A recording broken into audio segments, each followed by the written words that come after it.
Welcome to the June POGO session. I've just been interrupted by the little automatic message that says that this meeting is being recorded, so let me tell you that as well. And by continuing to participate, you are consenting to the recording. We've got a really exciting session today about sustainable public procurement in Europe with Katharina Knapton-Vierlich, who's head of procurement policy at the European Commission.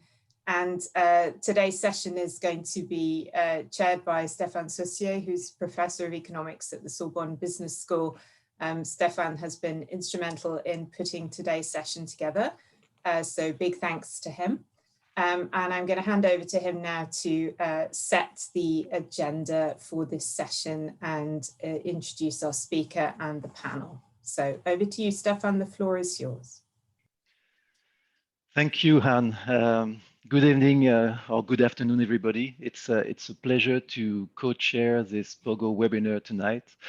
The topic we will address is particularly interesting for all of us, for the two sides of the channel at least. I will not spend a long time to convince you that it is interesting to talk about sustainable public procurement in Europe. Everybody knows that public procurement represents 14% of the EU GDP, so there is a huge interest in optimizing public procurement. A 1% efficiency gain could save nearly 15 billion euros per year, at least.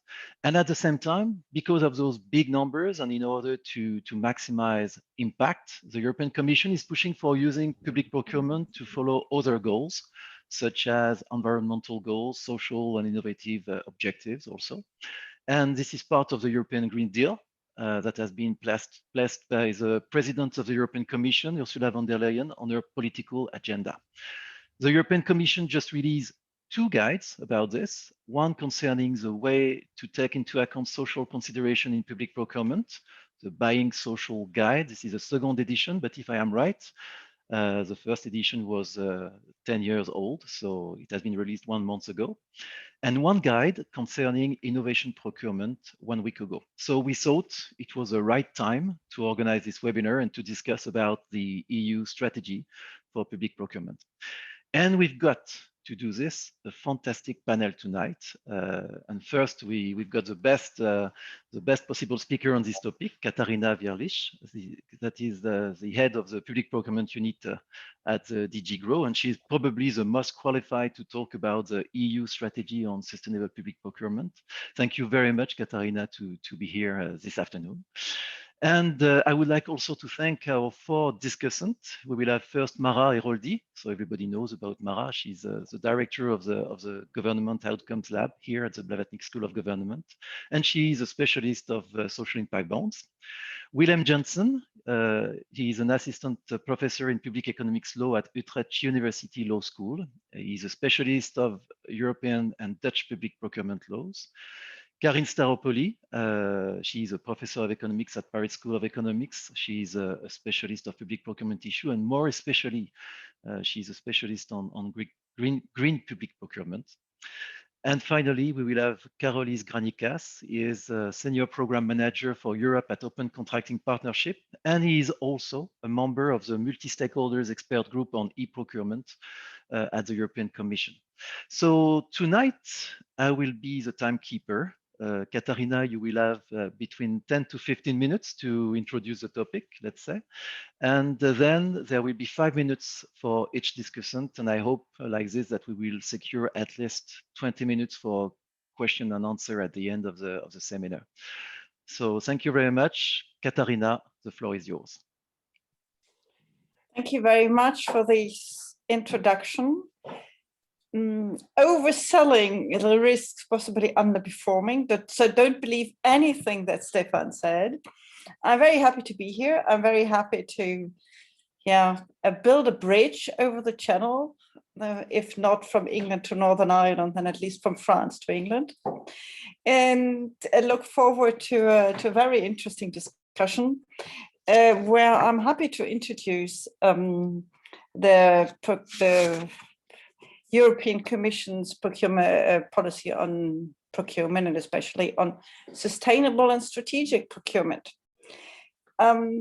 Many of you are probably experts, so I won't tell you much new, but I might package it again in a short way. What do we actually want to achieve?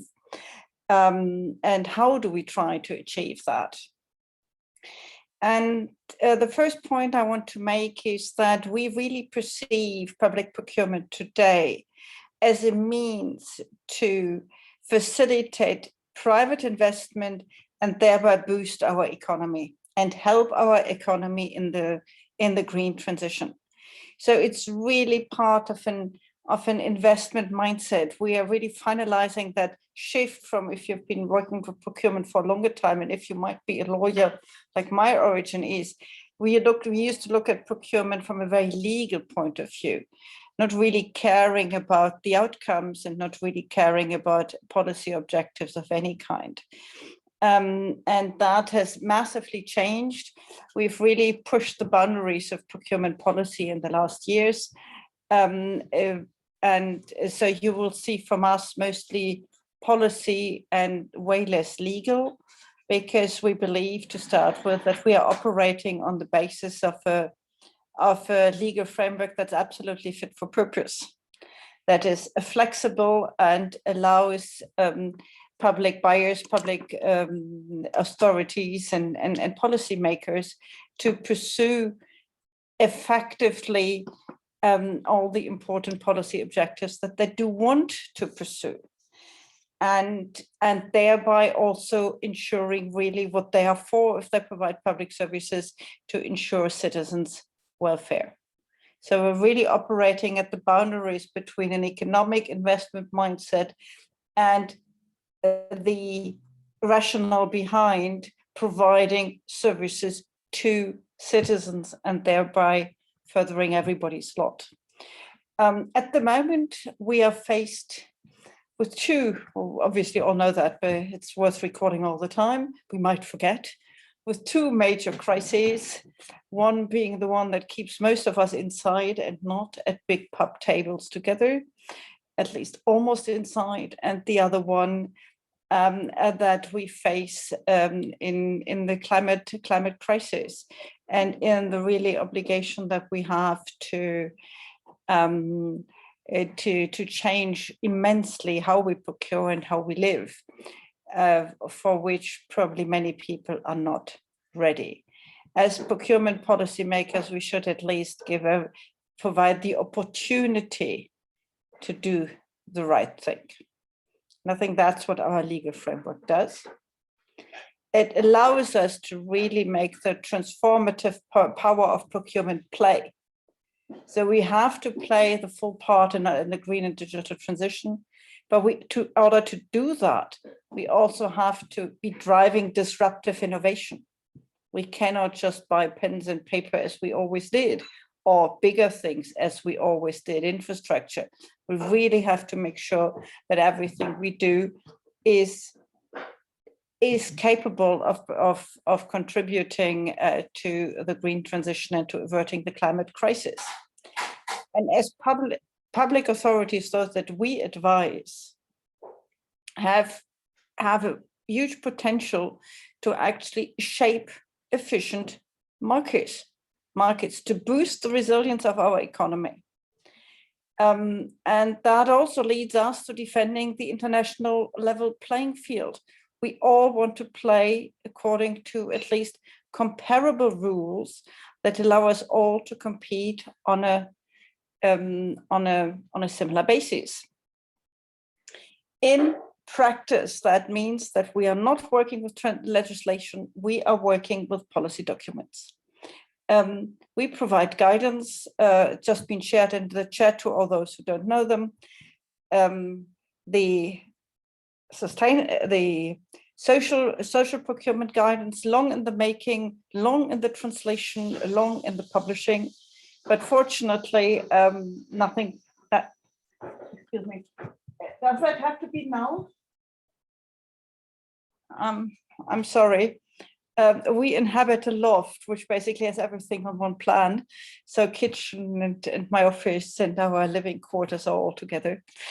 And I don't know whether you heard the water running. I did.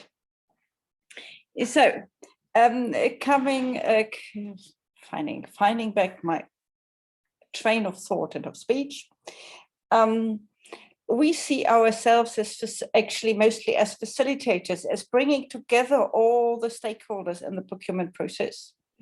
The public procurers, the policymakers, the citizens, and us as a European Commission, so that we together can achieve our goals. And what do we contribute mostly is guidance, the social guidance, the innovation guidance. We will provide guidance on green infrastructure, whose aim is to be as practical as the other two, providing tools to buyers. But we also matchmake and broker deals between public buyers and innovative companies in order for them to really drive innovation together. We have a lot of webinars in which we spread the gospel. And if all that is not enough, we're perfectly ready to go for legislation. But legislation for us is a sort of last resort when non-legislation does not achieve the objectives that we want to achieve.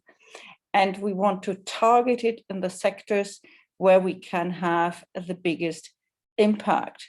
That's why you will have seen in several initiatives of the Commission specific procurement rules, in the Farm to Fork strategy, in the Sustainable Procurement Initiative that will be proposed, will have green procurement provisions, to put it very vast, in the Energy and Efficiency Directive and the Batteries Directive.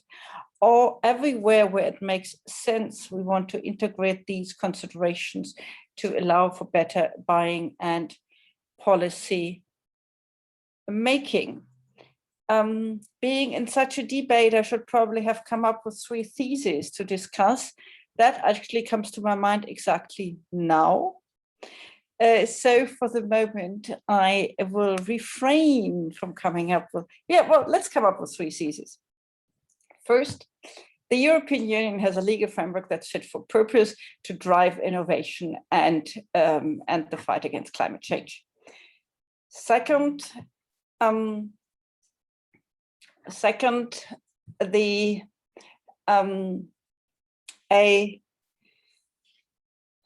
support a modern way to look at procurement requires really a shift of mindset that has not everywhere been achieved. Third, strategic procurement is way beyond only green procurement. It's also social and European autonomy, and especially looking at impacts of what is procured and not only at what is procured. With that, I want to close my little introduction. Thank you very much.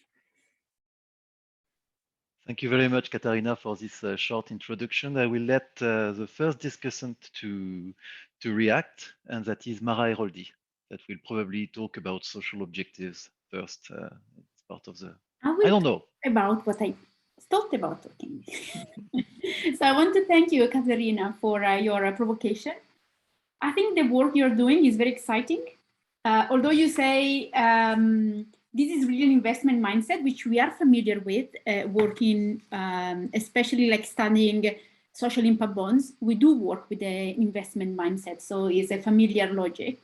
I think the setting some norms and directives shouldn't be underestimated in terms of the power that it has. So if you think about the seatbelt legislation or how the photovoltaic incentive has brought grid parity, I think you are really able to influence and shift what's happening out there. So I think those documents that I looked at and revised, I thought were very, very exciting. And for tonight, I was thinking to bring a perspective of public management, which is my area of expertise, to the discussion. And in particular, some insight from the work that we're doing at the Go Lab as research agendas that we're working on, that I hope we can then carry on with other participants in this call tonight to help you in your ambitious journey. And to structure my intervention, I thought about using a classical framework that is the framework of how do we create public value. Because I think these directives are all about how do we uphold public value in public procurement, and how do we shift this mindset of defining this value and delivering it.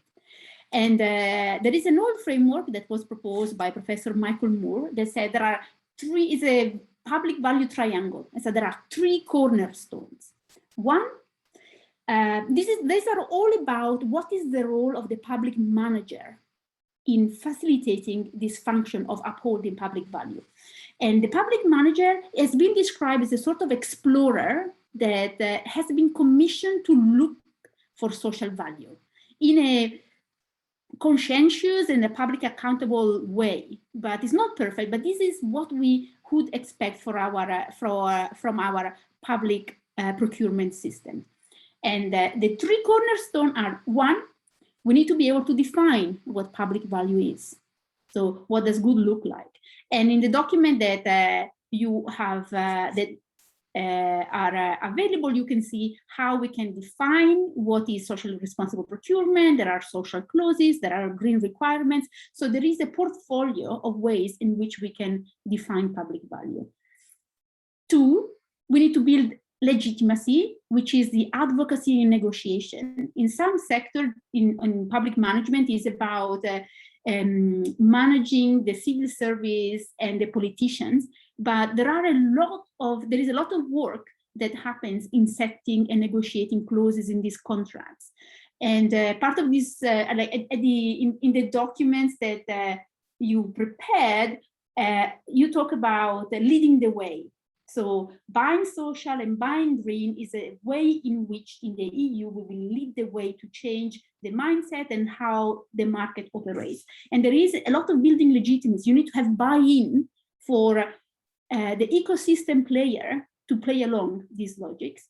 And then there must be an operational, the third cornerstone is the operational capabilities, being able to deliver, which is, for this case, awarding the contract, but also monitoring the contract and being able to enforce after the contract has been awarded that we are actually meeting the standards that were required, we are delivering on outcomes, which is very exciting, but also, I think, daunting.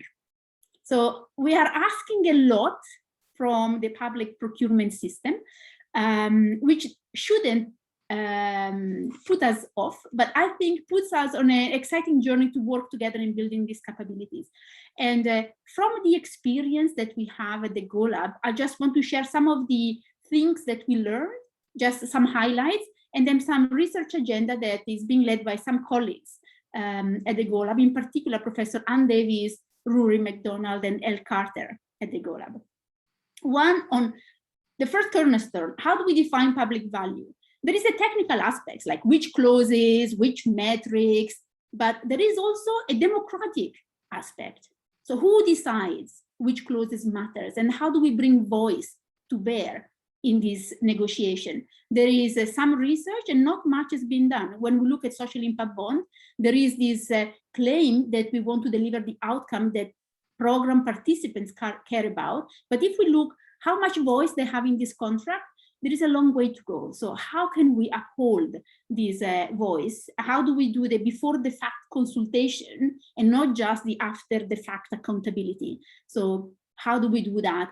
And I know this is one of your passion. So I hope we can start a research agenda to help delivering on how do we define those clauses in a democratic way. On the second cornerstone of building legitimacy, how will market actors respond? When we look at the social impact bond, we look a lot at how do we engender collaboration? How do we bring different actors to work around a particular issue in a collaborative way? And at the Go Lab, we also have a way of working that is collaborative. So we do engage with market player in building legitimacy. We are shifting north, we're creating an agenda. But that's very, very challenging. There is work on how do we create partnership and how can we use delivery network. And our colleague Elle Carter is leading a 5 years research program to try to understand how can you use this network and partnership to build the legitimacy that is needed, and how can we direct that to social outcomes and sustainable objectives. And the one that we really love is how do we deliver? What are the competencies that we need to build in our public procurement system? There is, as I said, it's not just the awarding, it's how do we monitor, how do we help, how do we enforce the clauses that we design at the awarding phase? And when there are changes in the contract, how do we report these changes? What are those changes in line with the original ambition?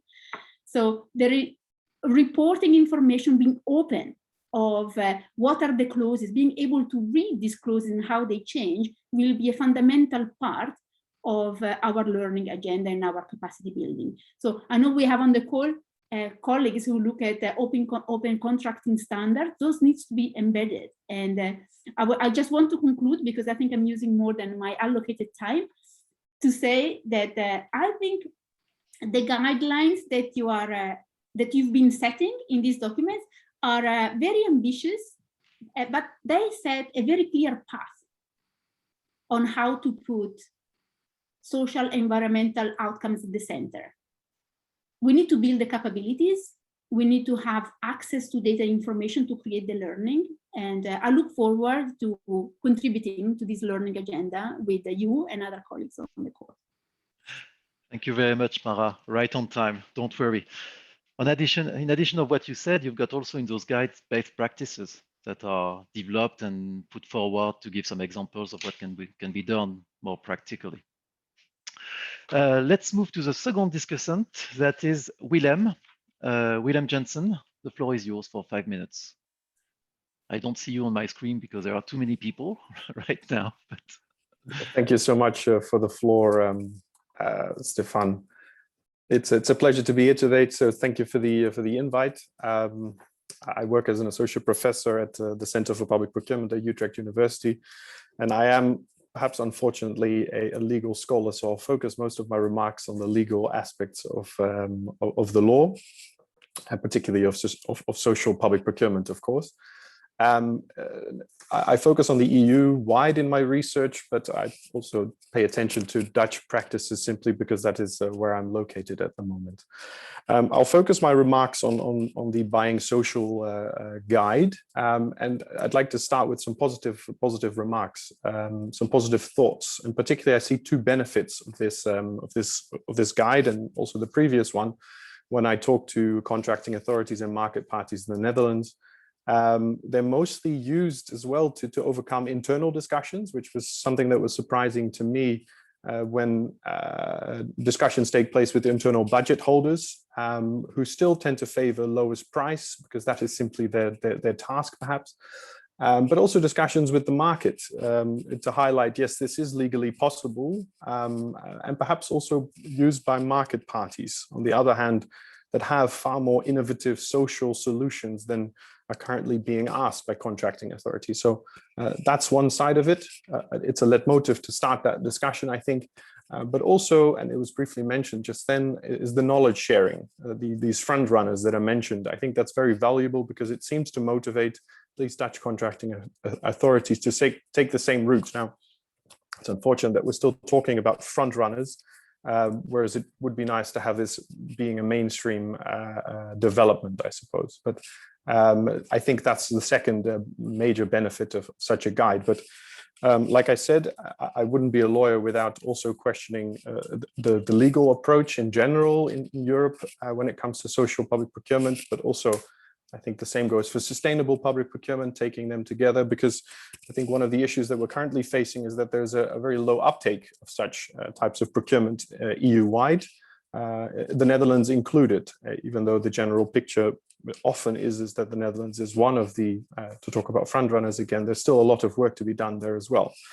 I'd like to limit my remarks to two things.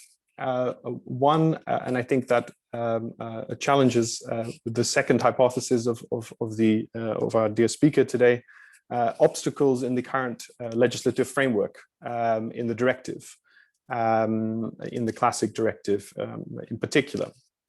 I'll just highlight two that I think are important that could also help us in the development towards more social public procurement, or at least from a Dutch perspective, Article 77, or its implementation in the Dutch Public Procurement Act for reserved contracts for social enterprises, perhaps the entities that we should be stimulating to achieve social outcomes through public procurement, has not been used yet since its introduction in the directives in 2014.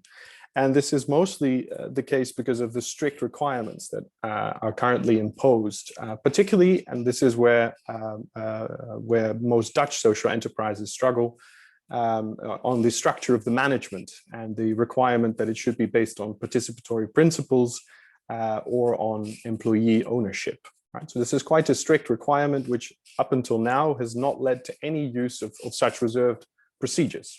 So that's the first point. The second point, I think, is the impossibility to currently include selection based on company-wide corporate social responsibility policies in the selection process. And I think clearly this causes friction with the proportionality principle, but if we're talking about making the law more flexible and geared towards creating a social change, perhaps that is also an interesting avenue to explore for the future, to be able to reward entities that really uptake this vision that's also enshrined in the EU Green Deal. And I think this would fit well in a way with other domains and other fields of law and policy within the EU, which is very much focused on simulating enterprises that take this approach on the market by granting them perhaps legal personality or and as a consequence tax benefits or perhaps opportunities in terms of sustainable finance. So that would be my first point, and just two examples to maybe get the ball rolling on discussing the current directive and how flexible it is when it comes to social aspects. The second one is the move towards mandatory requirements. And what I'd like to highlight here is that I think particularly when we talk about a lack of uptake, I know lawyers are feared for this, but then laws can be very effective to get a social trend towards more social and sustainable public procurement going. Now, we do see some movement here, as was already highlighted before. There's a recent proposal for a batteries regulation, which includes aspects of public procurement. I also mentioned the Clean Vehicles Directive, perhaps the most classic example of where I think EU law was already at the forefront of mandatory requirements. Now, this was scaled back in the recent revamp, moving away from more strict requirements to targets. And what I'm concerned about from a coherency perspective is that we'll create a patchwork of all sorts of sectoral, different types of legislations that will need to be implemented by contracting authorities that are already struggling in practice. So what I'd like to perhaps put towards the table is whether we should not look also at the directives on public procurement. And I understand there's legal issues here with legal basis, etc. But I think we should broaden this debate, one, from optional to mandatory requirements, but also where we regulate and why we regulate in a specific type of manner. So do we go for minimum criteria, for targets, for product-specific demands? And I think that debate could be had a bit more than what we're doing at the moment. So I'll come to a close. Briefly said, I'm very positive about the new guide and the structure, as I mentioned.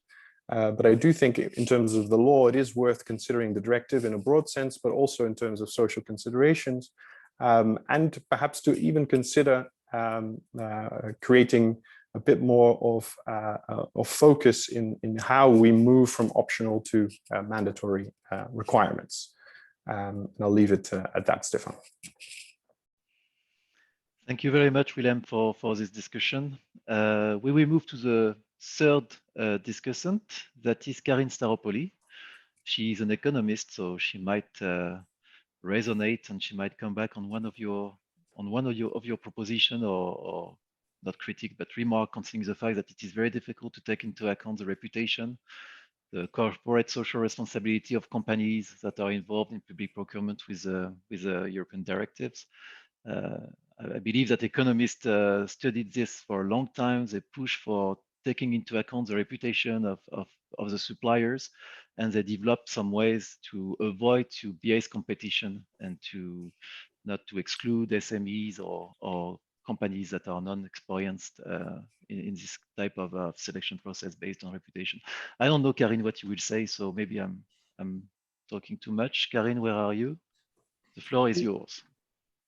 Thank you, Stéphane, and thank you for the organizer to ask me to discuss this at this seminar. So it's as a matter of fact, it's a very interesting topic, and yes, what the main thing is that sustainable procurement is still a voluntary instrument in terms of policy, and I think that it's good.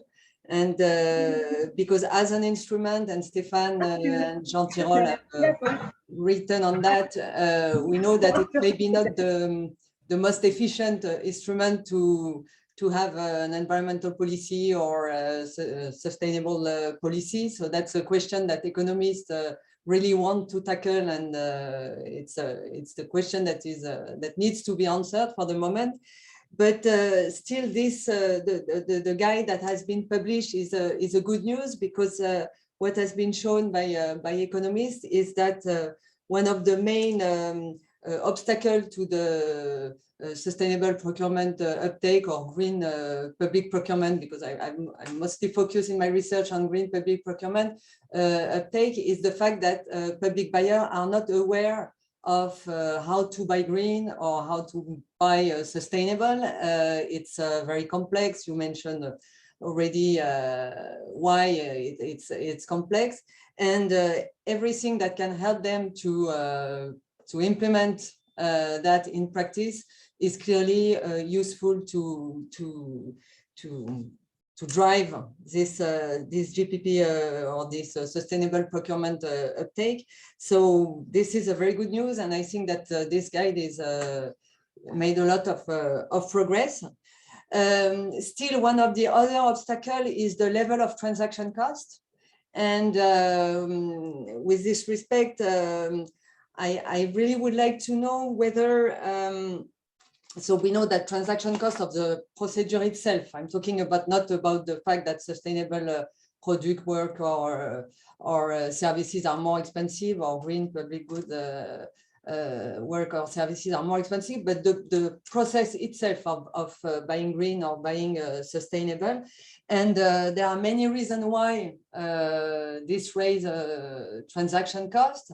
With my co-author Isaac Olave, we have tackled the role of the auction procedure that can maybe help to reduce the level of transaction costs by making them more simple, reducing the delays, reducing the administrative cost and burden. But I'm sure that there are other, and regarding sustainable procurement, I was interested whether label and certification, which may help to identify clearly not only what is a sustainable product, work or services, but also the supplier of this type of good might help. There is some section in the guide on that, but I would like to have your opinion on whether and what to think about these labels. And we know that when you cannot trust this type of label, or when it's costly to have this type of certification and label, it still increases the transaction cost. Then the other consideration I would like to make refer to recent work that have been done based on the TED database, trying to analyze the behavior of public buyers regarding the GPP uptake. So it focuses on green public procurement. And there are two papers that provide interesting results. The first one, very recent, by Russell, shows that EU institutions are not green actors. Actually, they are the lowest GPP uptakers. So there's a difference between the EU Commission and the other institution, but they don't spend more than 3% on average of their public procurement with green public procurement. So that's something that is kind of astonishing, having in mind that green public procurement is supposed to to be an example from public buyers compared to other buyers. And the second one is a paper published by you and co-author in 2020, showing that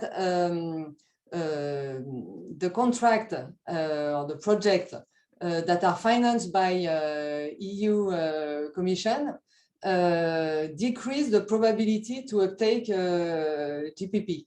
So that might be strange also that when EU finance project or policies, it's not possible to incentivize the actors to adopt green public procurement. So I don't know whether it's possible or not to tackle this issue and how you can try to push for that. So thank you very much. Thank you very much, Karin. You are talking about studies that are using old data, let's say data at least from previous years, so maybe it will change in the future, but that's right. Yeah, well, 2018 for the... Yeah, I know. But, but still. So let's move to the last discussant, that is, where is he? Carolis, the floor is yours for 5 minutes. Thank you, Stefan. Thank you, everybody. I think I'm coming in, on the right moment, speaking about data and everything. So my name is Carolis. I work for the organization called Open Contracting Partnership, which we call ourselves a silo-busting collaboration between governments, businesses, and non-governmental stakeholders to transform procurement using open government principles. So I am no way an expert in procurement. Today I find myself in a room where everybody is more clever than I am, which I'm happy about. But what I do is I'm thinking about how technology, data, and stakeholder engagement can boost procurement quality. And we look at green or sustainable procurement as one of the fields that we might add value. So our interest started in sustainable or green procurement, and I'll be speaking a lot more about green procurement today than anything else.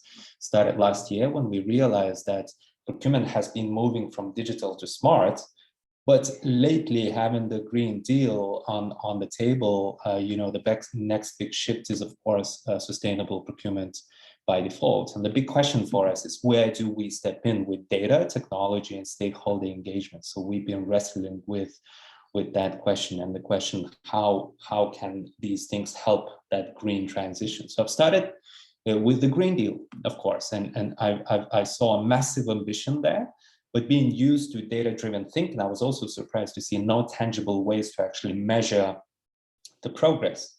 I was very surprised to see, for example, Latvia's approach, where they qualify green procurement if 5% of the contract is green, and basically that means that if you have a huge contract, 5% of which is qualifies under the criteria of green procurement, they tag that procurement as green, which, well, basically might lead to a lot, what can we call a greenwashing, basically.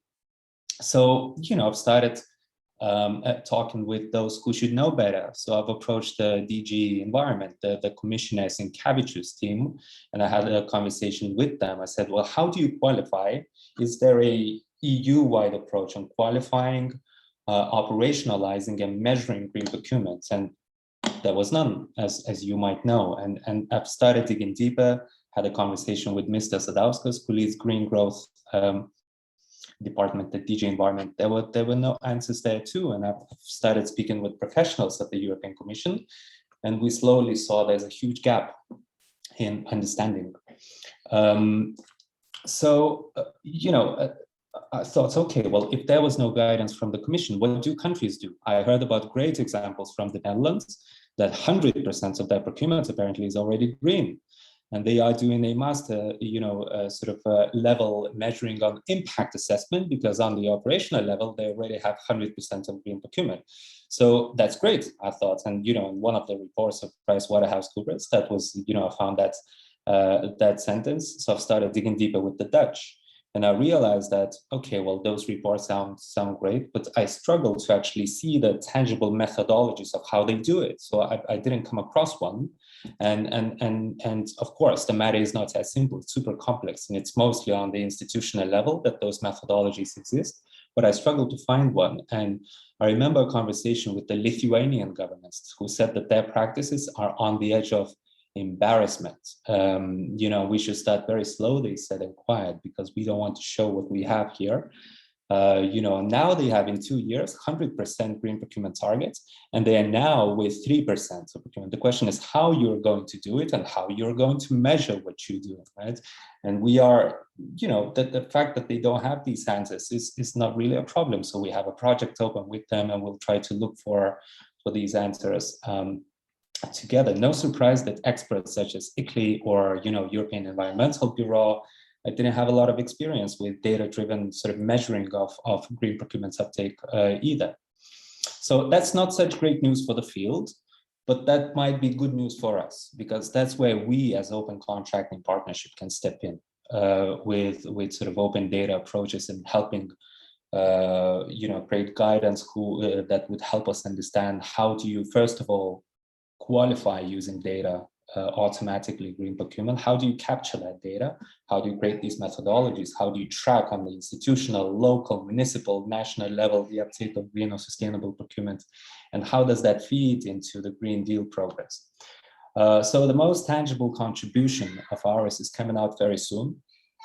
We just drafted a research looking at the Dutch, Lithuanian, and Paraguayan practices, again, into looking at 3 key questions. First of all, how they qualify, operationalize, and measure green procurement.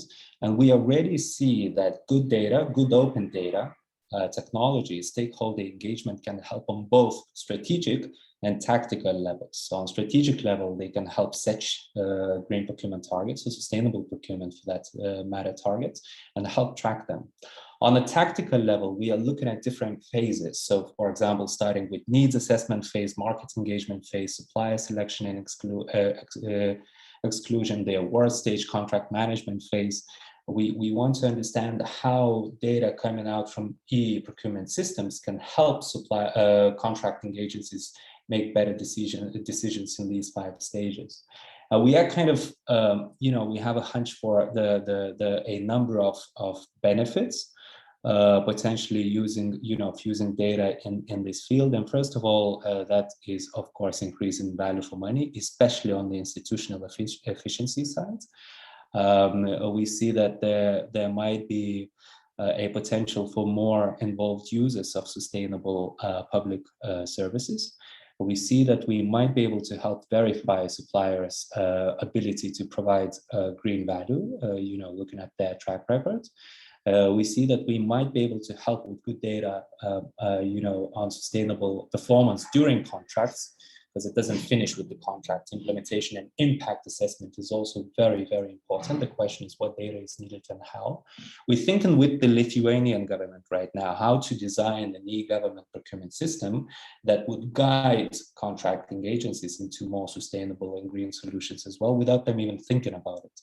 And when we are thinking about artificial intelligence and functionality of EGP, e-government procurement system, actually do that. So we'll experiment with the Lithuanian government. And lastly, also, as I said, I've started with the gap of knowledge of guidance in the field. So good data can actually help us share the good green public procurement approaches across the board. Because what I've seen up to now is that sharing of data and knowledge in the field is very much down to personal relationship between countries, which, you know, between officials within countries, which sometimes works, but it's not ideal. So very happy to see the guidance. I saw that the guidance actually mentions the importance of measuring and monitoring.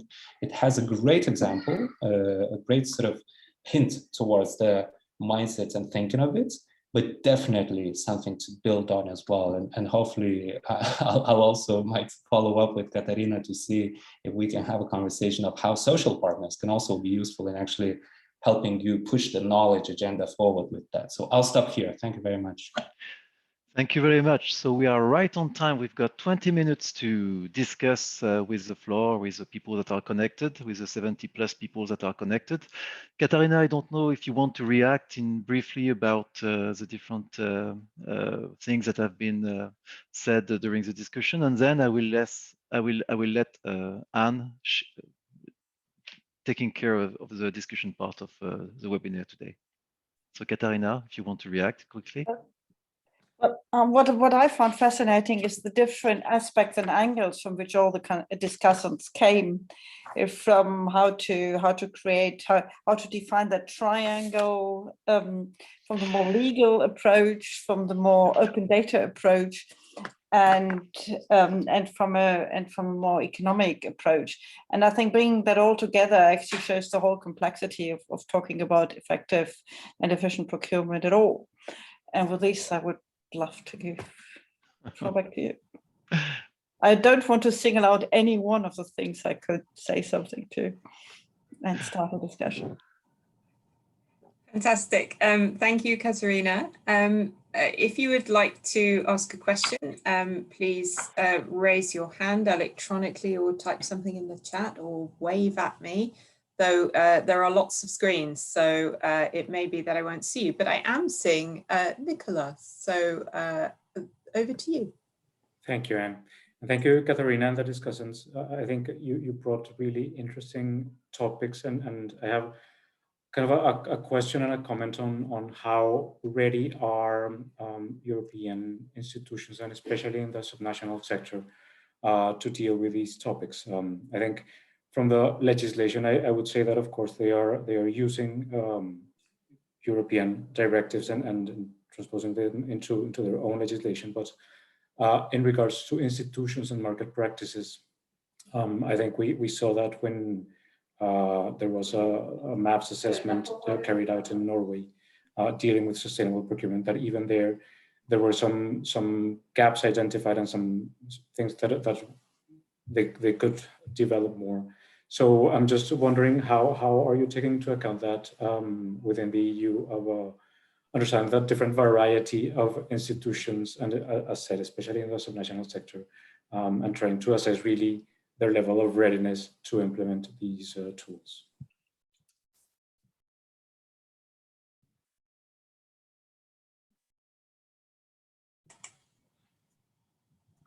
Katharina, do you want to answer that? Is that the idea, or that I can't? I can collect some more questions if you'd like me to do that. If it's, I can quickly answer. I mean, that's one of the biggest challenges we are facing, and as a commission on our own, we're definitely not capable of assessing all the capacities of all the procurement systems and lower down into the member states.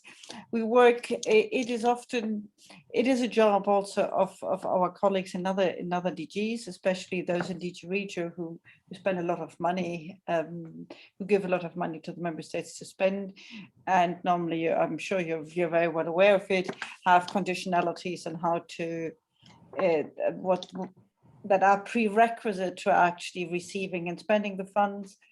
And Carolis, you probably know that, but most of the conditionalities and procurement, the only ones that are for the next programming period, concern the dealing with data and making that more efficient, because we definitely see that in many countries that's not the case. And Willem, did I see you with a hand raised? Yeah, just a brief comment, perhaps more of a question or a hypothesis. When you talk about capacity, when I look at the member states that I have knowledge about, I think most contracting authorities are understaffed and not unwilling, but perhaps underskilled to a certain extent. And I'm generalizing now, but that's the general picture that I get. So perhaps if I can add or change the hypothesis that was posed before, why not let the law lead the way? Like, why not let lawyers for once not be the people that put up the barriers, but that actually make the transition that we've agreed that we want to be a part of in the Paris Agreements, in the EU Green Deal, and the climate law? Why not make it mandatory? Perhaps that might also spur more finances and create better capacity in the end. But maybe that's too controversial. I don't know. I'm enjoying the lawyer trade union thing that seems to be going on today. And on which note, Rory, do you want to ask the first of your questions, which I think kind of follows on a similar theme? I'm also a lawyer, so I quite like lawyers not being considered the ones to make life difficult. I've all my life tried to make life more easy through law, and that's exactly where we have to find the balance also when we want to lead the way by making law about it. I'm fundamentally convinced it doesn't help to make whatever legal act which says everybody who's doing public procurement has to have green criteria, has to have green descriptions. This is not going really to make procurement a fit for facing the climate crisis. And that's why we think, because it still needs the same capacities of the people, but now they're scared that they're not going to fulfill that requirement. And they will still not really have it. That's why we are, for the time being, so much working on targeting specific requirements where people then can easily understand what they're supposed to do with it. Otherwise, we just free ourselves as lawyers from the problem, say we have given you the tools, just use them. I don't think that will work at it. But I jumped in and didn't give Marta, who has raised her hand, but I'm not leading the way. Marta, can we come back to you in a second? I was just asking Rory to follow up with a question, which was also on the sort of law theme. So Marta, we'll come to you next. Yeah, thanks very much. Yeah, my question related to the law is this: the public procurement, our framework, you know, the procurement directive really kind of stops at the award of the contract, and so much of this discussion is about implementation, about performance, and about sharing data after the award of the contract and during performance, which is really where a lot of the the magic we expect to happen should happen. Our data on public procurement, is coming mostly from transparency notices, right? That are published in the journal and go into TED. And we analyze these, but these don't tell us much about what's happening afterwards. Is there a problem there?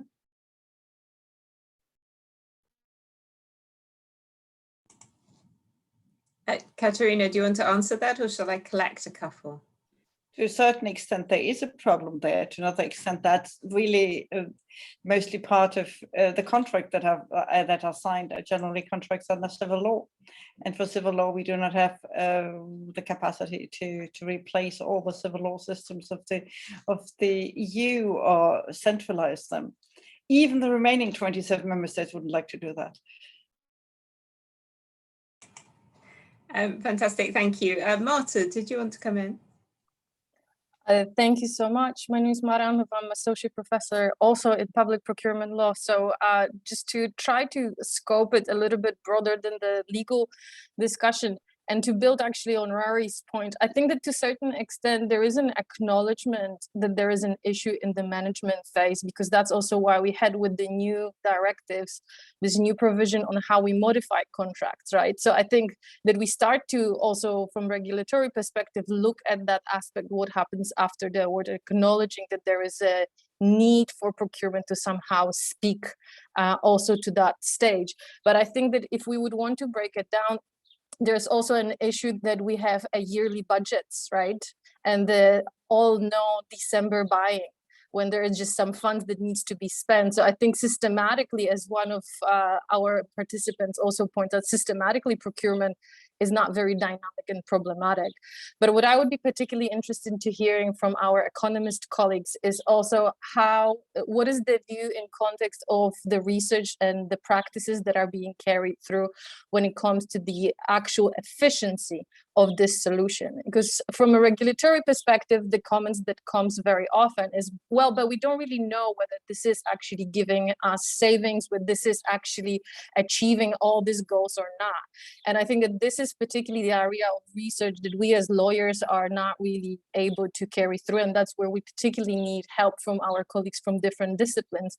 So for those of our colleagues that are from this other disciplines, I would be extremely curious if anyone share what were their experiences in measuring those things, whether those goals are being actually achieved.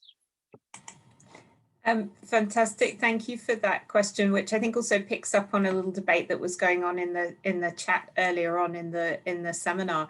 Anybody like to volunteer to tackle that challenging question?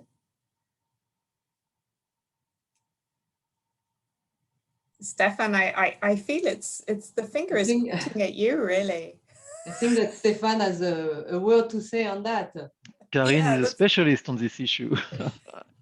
Well, Stefan is the one who, once again, with Tyrol in a note published by the Conseil d'analyse économique in France, warned on the fact that the cost effectiveness of using public procurement as an environmental instrument or an innovation instrument or a sustainable policy instrument, maybe there are other instruments like usual taxes, subsidies, norms, standards, and so on that public policies is used to apply in order to obtain the result, the famous result that are sometimes difficult to measure.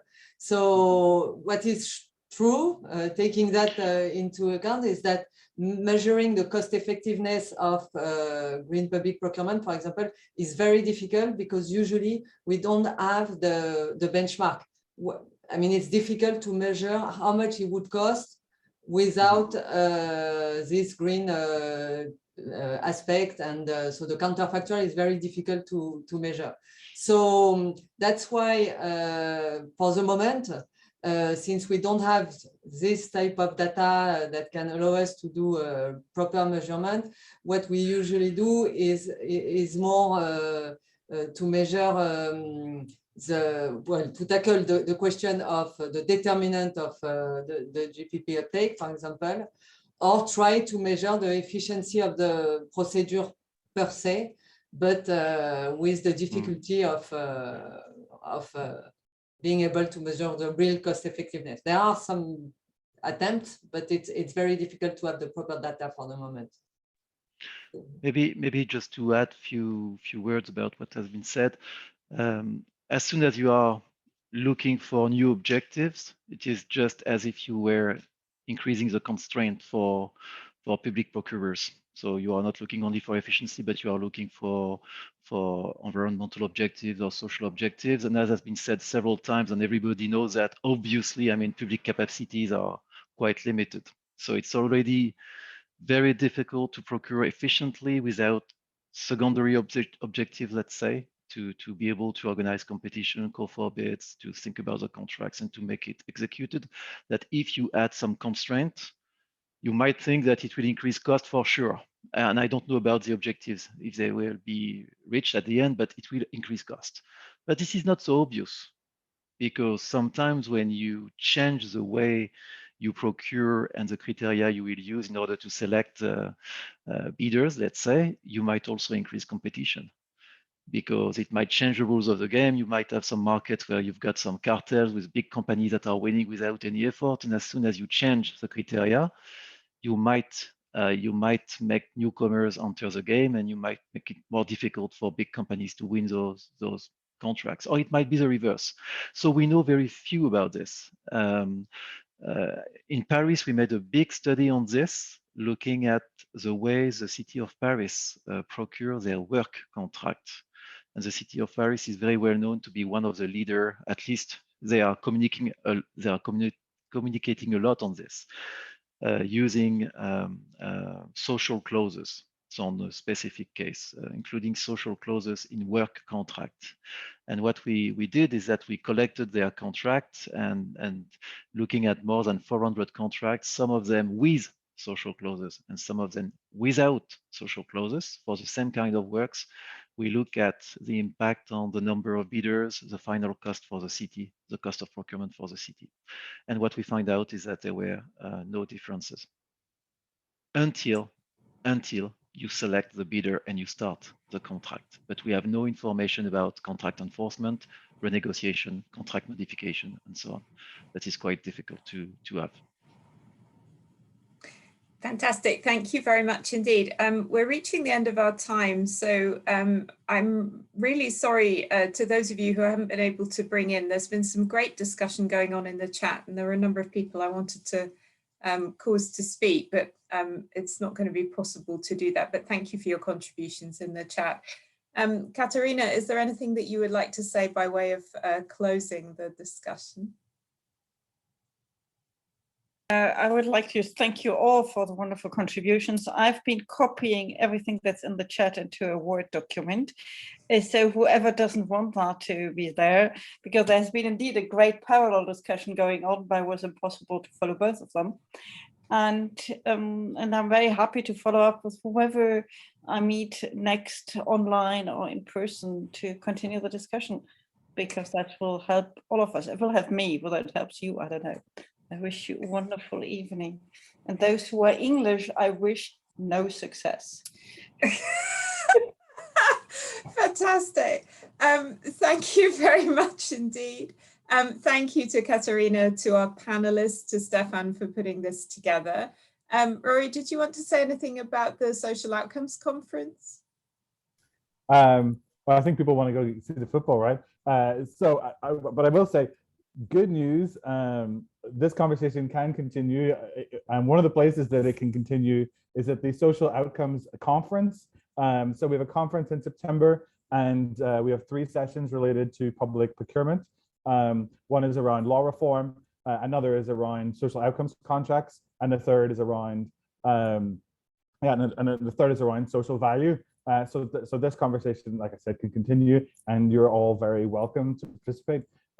Also looking forward to more international sort of comparative research collaborations. Hopefully, some people here would be interested in that as well. So, we look forward to more participation at the conference and through POGO. Thanks.